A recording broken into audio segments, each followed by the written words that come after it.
Hi friends, welcome to my channel. ఈరోజైతే నేను కారపూస చేస్తున్నాను. ముందుగా 2 బౌల్ల బియ్యపు పిండి తీసుకున్నాను. ఇందులో మినపప్పు వేయించి తీసుకుంటున్నాను. ఇది కొంచెం దోరగా వేగితే చాలు. ఇలా వేగాక వీటిని మిక్సీ పట్టుకోవాలి.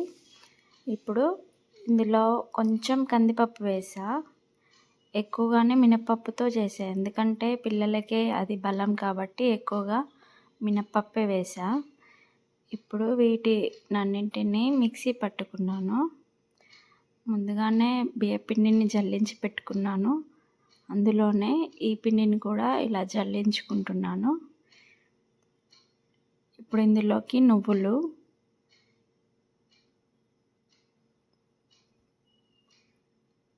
ఓమ పొడి, ఉప్పు, కారం వేసి బాగా మిక్స్ చేసుకోవాలి. ఇలా మిక్స్ అయ్యాక కొంచెం నెయ్యిని వేడి చేసి వేసేసుకోవాలి. జాగ్రత్తగా చూసి పిండిని కలుపుకుంటూ ఉండాలి. దీంట్లోనే కొంచెం గోరువెచ్చటి నీళ్ళను వేసుకుంటూ మెల్లిగా కలుపుకోవాలి. కొంచెం కొంచెంగా వేసుకుంటూ కలుపుకోవాలి. ఒకేసారి వేసేసుకుంటే పిండి మెత్తగా అయిపోతుంది.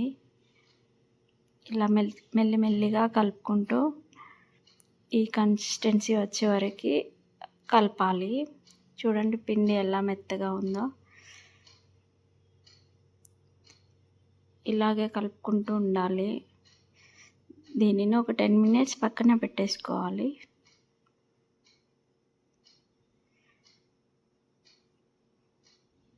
ఇప్పుడు మురుకుల పావు తీసుకోవాలి. చూడండి, మీకు నచ్చిన షేప్ వేసుకోవచ్చు. నేనైతే ఇది వేసుకున్నాను. ఇప్పుడు మురుకుల పావుకి ఆయిల్ వేసేసుకోండి. మీరు డైరెక్ట్గా వేసేసుకోవచ్చు ఆయిల్లోనే, కానీ నాకు డైరెక్ట్ వేయడం రాదు, అందుకని ఇలా వేసేసుకున్నా. దీనికి కూడా ఆయిల్ అప్లై చేసుకోవాలి, లేదంటే వేసేటప్పుడు ఇబ్బంది అవుతుంది. ఇప్పుడు మురుకుల పావులో పిండిని పెట్టేసుకోవాలి.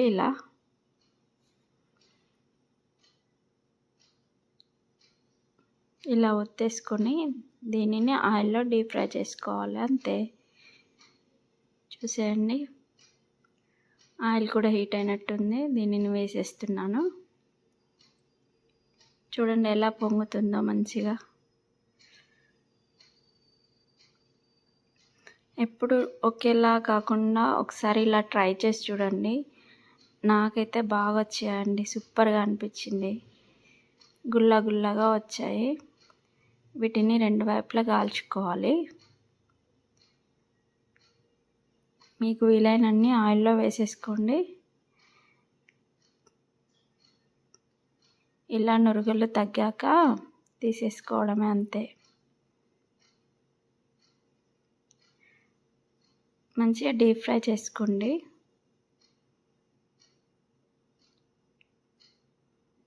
చూడండి ఎలా అయ్యాయో,